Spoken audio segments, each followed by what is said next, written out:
Hi, it's Jenny from the Missouri Star Quilt Company. I've got a really fun block for you today. Take a look at this quilt behind me. Isn't this beautiful? This is actually a block that I have always called the Dutch windmill. It's a traditional half square triangle block, one of the old blocks that we've made new by using the pre-cuts. Now, in calling it the Dutch windmill, I started to research the name and I couldn't find a lot of information. So I contacted my friend Edie McGinnis and she sent me this little piece I wanted to share with you. She says the name I found for it is the Colorado quilt. It was published in the Kansas City Star in January 8th, 1941. So the tagline under the pattern in the paper read, "A northwestern Kansas woman, Mrs. Pearl Bacon of Achilles, has given us this design as a friendly token to the state on Kansas's western boundary line." So she lived right there between Kansas and Colorado, and this was her contribution to that. And I just love knowing those little bits of history. I think it's really fun. So to make this quilt, what you're going to need is 2 layer cakes, one of color and one of solid. So you're going to have a white one and a solid one, which basically means you're going to need 42 10-inch pre-cut squares. So today with this fabric right here, what we're using is Ambleside by Brenda Riddle Designs for Moda. And it's just a beautiful line, really soft and summery. I just love it. So this whole quilt is based on half square triangles, and to make it you're going to need a lot of them. So what we're going to do is we're going to take one background square, 10-inch square, and one colored square, printed square, and you're going to need 42 of each of these. And here's how we're going to do it. We're going to draw an X on our background square from corner to corner like this, and you're just going to draw a line across here and a line across here like this. So your background square should look like this. We're going to pair them right sides together with our printed square, and you're going to do this for every square in the whole pack. Now what we're going to do is we're going to sew on both sides of this line this way and both sides of the line this way. So we're not sewing on the line, we're sewing 1/4 inch away on either side of the line, going both directions. So let's go to the sewing machine and do that. All right, now what I'm going to do is I'm just going to line up my presser foot on the edge of this line. So that gives me 1/4 inch, and I'm going to sew straight along using the pen line that I drew as my guide for my presser foot. And did you see that I just whipped that around? I'm coming right back down the other side. I'll show you again when I get to the other side of the line, of the square. All right, there we have that. Now we're going to come over here to this other line and do the same thing. So we're sewing on both sides of the line, diagonally both sides.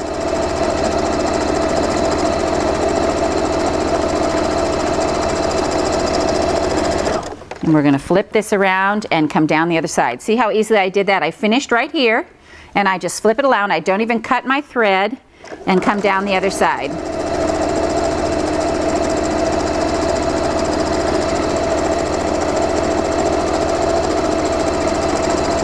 All right, there we are. So now what we're going to do is we're going to take our square, and I'm going to line this up on my mat so that it fits within the squares, the 10-inch squares on my mat. And I'm going to come in here and I'm going to cut it right in half down the middle. So that's going to be 5 inches in from the edge, and we're going to make our first cut like that. And we're going to turn this, line it back up, and we're going to make our first cut. Now this should come right through the center of your little X in the middle.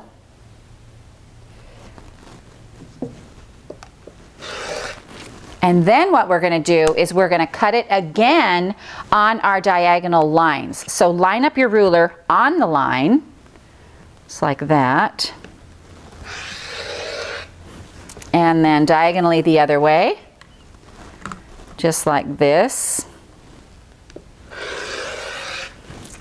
And then by doing that, you now have 8 half square triangles. Look at that. Just in one fell swoop with one, I mean, I just think it's so cool. So now what we're going to do is we're going to take these over and we're going to press them open.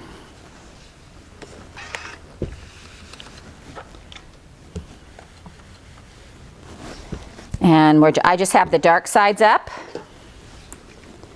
And sometimes if you sew with 2 different layer cakes from 2 different companies, you may have squares that are different sizes. Just choose one of the layer cakes to follow. When you put them together, always make the background one your edge, or always make the, whatever. Just choose one of them to follow. It's easier than squaring all your blocks up. So now we have 8 of these half square triangles. How cool is that? So we're going to do that with 2 squares because it takes 2 squares to make a block, and I have one done here. So the first thing you're going to do for your block is you're going to make a pinwheel for the center. Now there's lots of ways to do this. For me, this is just the way that makes the most sense in my brain. So I'm putting one of each color like this. So now we have our little pinwheel, and we're going to build out our block from there. Oh, wait a minute. There we go. All lines go to the center. White, dark, white, dark, white, dark. That's how you remember it. You want to check it and make sure. So then what we're going to do is I'm going to line out these stars, make the legs longer. So take the fabric that matches, and you can do this all in one color. You can do it, however you want. Just watch what you're doing. And this one we're going to go ahead and make the legs longer. And then we're going to build that square out around each side. So the points are all going to go together now, like this. So all the points come together. Our points are going to come this way and this way. They all come together. All your colors come together is what I'm trying to say. And you should have just like that. And just like that. Isn't that the coolest block? It makes a really cool block. So now what I generally do to make this faster is first I sew my pinwheel together. So let's go and do that. And what I'm going to do is I'm going to lay these 2 pieces, these 2 right sides on each other, and I'm going to sew down this side and then not cut my thread and sew down this side as well. And that will give me, then I'll just have to open it up and sew across the middle. It'll hold it in place. That's a little trick of chain piecing. So we're going to sew down here 1/4 inch and down here 1/4 inch without cutting our thread. So let's do that.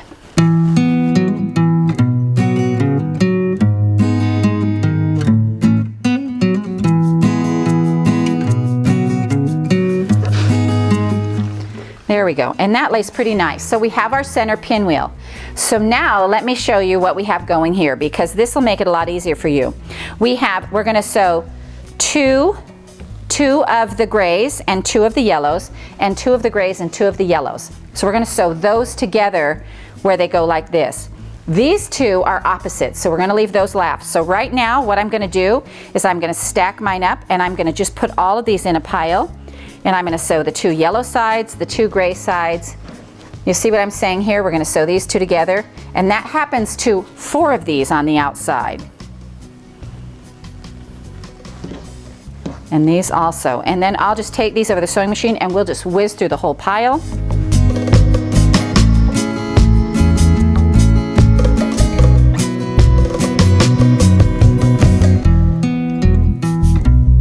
So let's cut these apart now and iron them open. And so these are all the outside blocks to our pinwheel, and it just goes together really quick. So we're just going to iron this. So here's these 2, and they're going to go right here on this side like this. And then these 2, here's the 2 yellows and the 2 grays like this.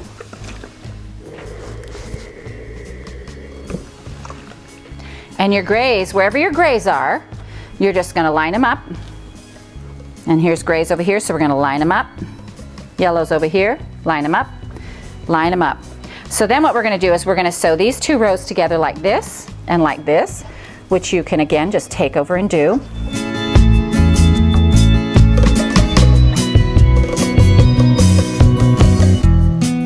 Now we're gonna sew these two onto our pinwheel.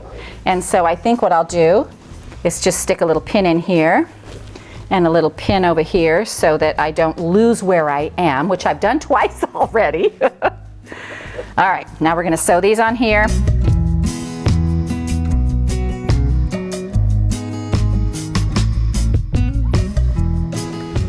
So here's our centerpiece right here.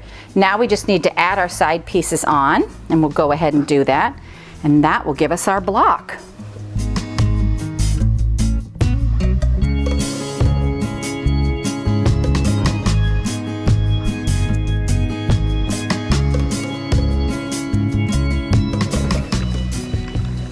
And you get this awesome block, the Colorado block.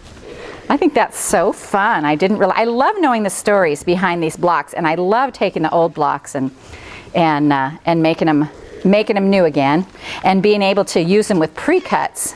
So there's your Colorado block. So once you finish making your block, you're going to go ahead and make 20 of them. Now that's going to give you a layout just like this. You're going to sew your blocks right together, 4 across by 5 down. That's going to give you a quilt that's about 74 by 90. We went ahead and added a 5-inch border on there. You're going to need 1.5 yards of fabric for that, of yardage, and it will just come together so quickly and so much fun. It was really enjoyable for me to learn the backstory on this quilt too. I just think that's really fun to find out that information. So we hope you enjoyed this tutorial on the Colorado quilt from the Missouri Star Quilt Company.